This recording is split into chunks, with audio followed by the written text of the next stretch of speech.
To the KDPG Sunday edition, I'm Stacy Smith.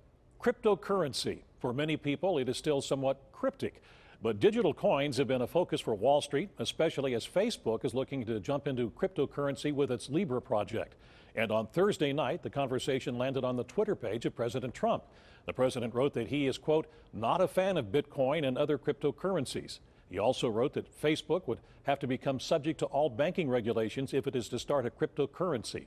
Well, here in Pittsburgh, Carnegie Mellon University has become a home for research of this new financial world. And our guest this morning is Ariel Zetlin-Jones. He is an associate professor of economics at CMU and a founding member of the Tepper School's Blockchain Initiative, which focuses on blockchain and cryptocurrency. Professor, thanks so much for being with us this morning on the KDPG Sunday edition. Thank you for having me here. Let's get down to the basics, because I have a feeling that most people, including myself, have very little knowledge of what this is. I wanted to do this program because just this past week, convenience store Sheetz announced it was going to have an ATM. They're not accepting cryptocurrency, but they have an ATM where you can, I guess, transfer money or whichever way it goes.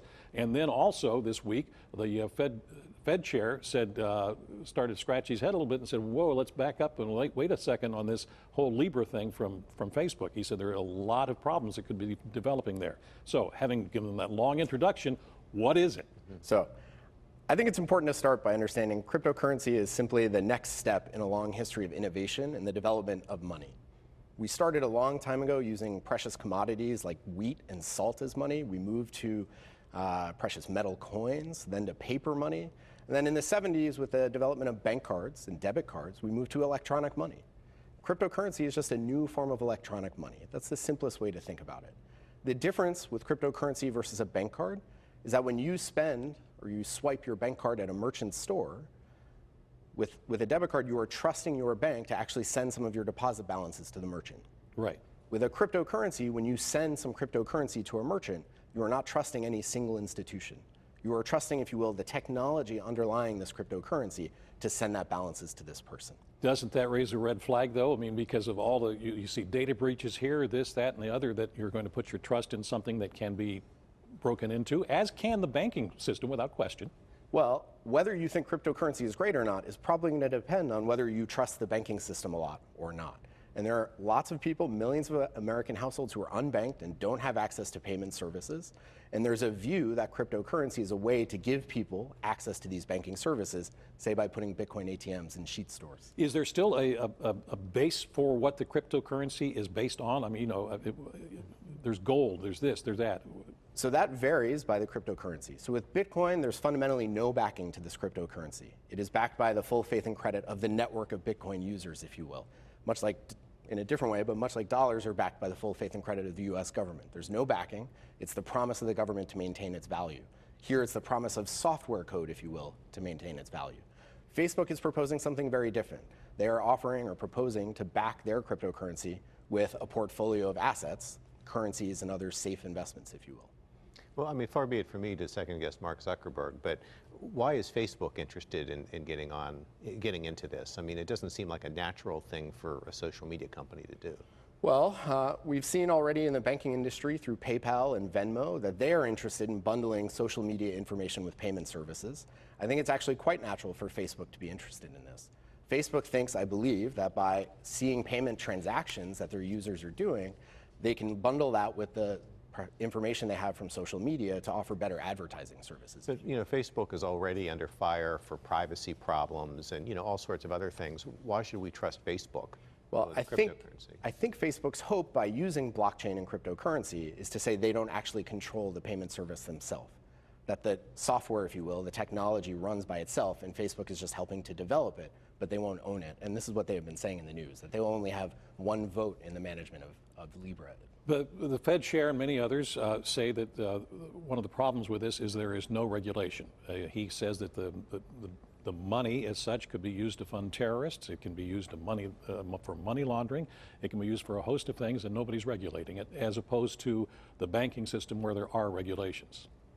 That's correct. I'll remind you, though, that dollar bills are also used for a lot of these reasons. So there's a tension between, is cryptocurrency more or less easy to use for illicit purposes? In some ways, what we're learning is because cryptocurrency is backed by a record of information of transactions that is public. In some ways, cryptocurrency is actually easier for regulators to track where the currency is going than hard paper money, than cash, if you will. Well, maybe it's not regulated now, but couldn't you build up a series of regulations just like you do for the current banking system? You could, and I believe that's where we're headed. Research is already showing that there's a fair amount of market manipulation in cryptocurrency prices in these markets. And the SEC, the Securities and Exchange Commission, is very interested in regulating that, as they do in the stock market when they see unnatural movements in prices. So I do believe we're headed in that direction. Who uses cryptocurrency now, and how is it used? Well, I believe Chairman Powell of the Federal Reserve, in his testimony, said he views cryptocurrency as a speculative store of value right now.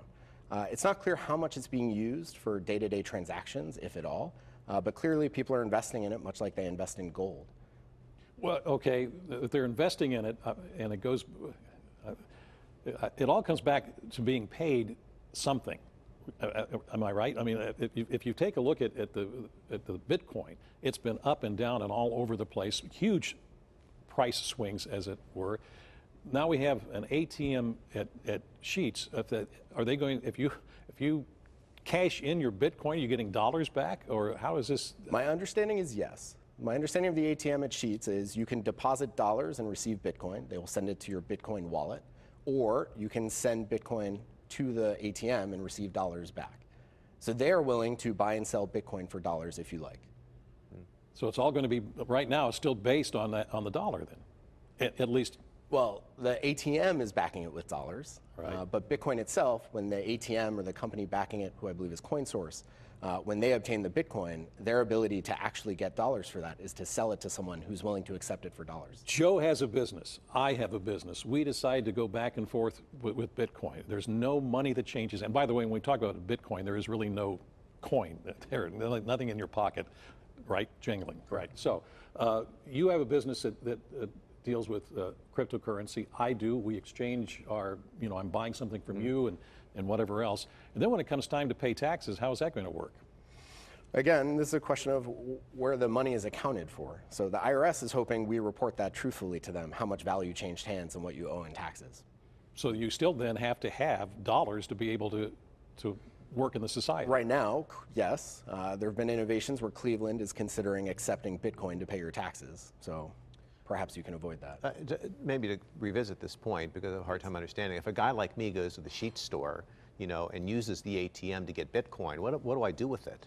I think you should think of the Sheetz ATM as a new Western Union, okay?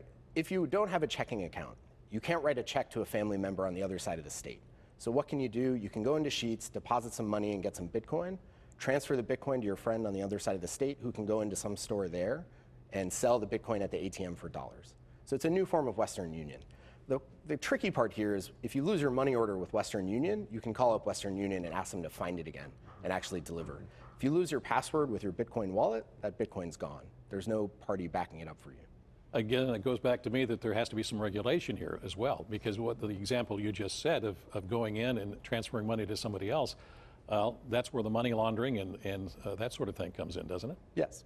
But again, because the record of transactions is in some ways much more public than it is with physical currency, and it's immutable in this record, it makes it a lot easier to actually track. So developing those regulations, in some ways, regulators might be excited by this new development because it might make it easier for them to track the money. You teach at CMU. Yes. Do you use cryptocurrency? I own a bit as a novelty.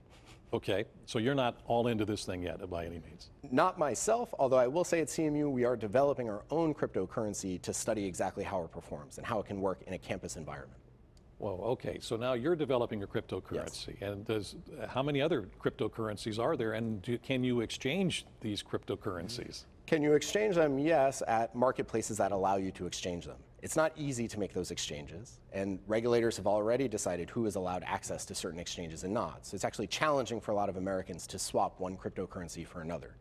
But there are right now at least 1,000 quote-unquote cryptocurrencies. A lot of them have different features, different backing, different promises, or different services they offer, much like we have many, many stocks in the stock market. You have, as I say, you teach at CMU. CMU is known for being on the edge, on the front edge of leading on digital things.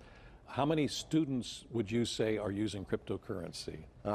That's a hard question to ask. What I can say is we ran a class trying to ask students how to develop applications for this new technology, blockchain and cryptocurrency. And we immediately, the week after posting it, had over 50 students register for this class to try to help us come up with a way to develop a cryptocurrency on campus. And we had 8 final presentations that were quite promising in terms of what you could do with this in a campus setting to try to create value for our community. How far down the road you think is when it takes over? I think Cryptocurrency. So it's important to take some perspective. This has been around since 2009. Okay. So we're 10 years into the Bitcoin experiment. All right. It's amazing that, as you said, this digital object, this worthless token that is secured with computer science and a bit of trust in the wisdom of the crowd is worth anything more than a couple of pennies. In fact, today it's over $11,000. That in and of itself is amazing. Is it going to be the new form of money, the new bank card that we all use?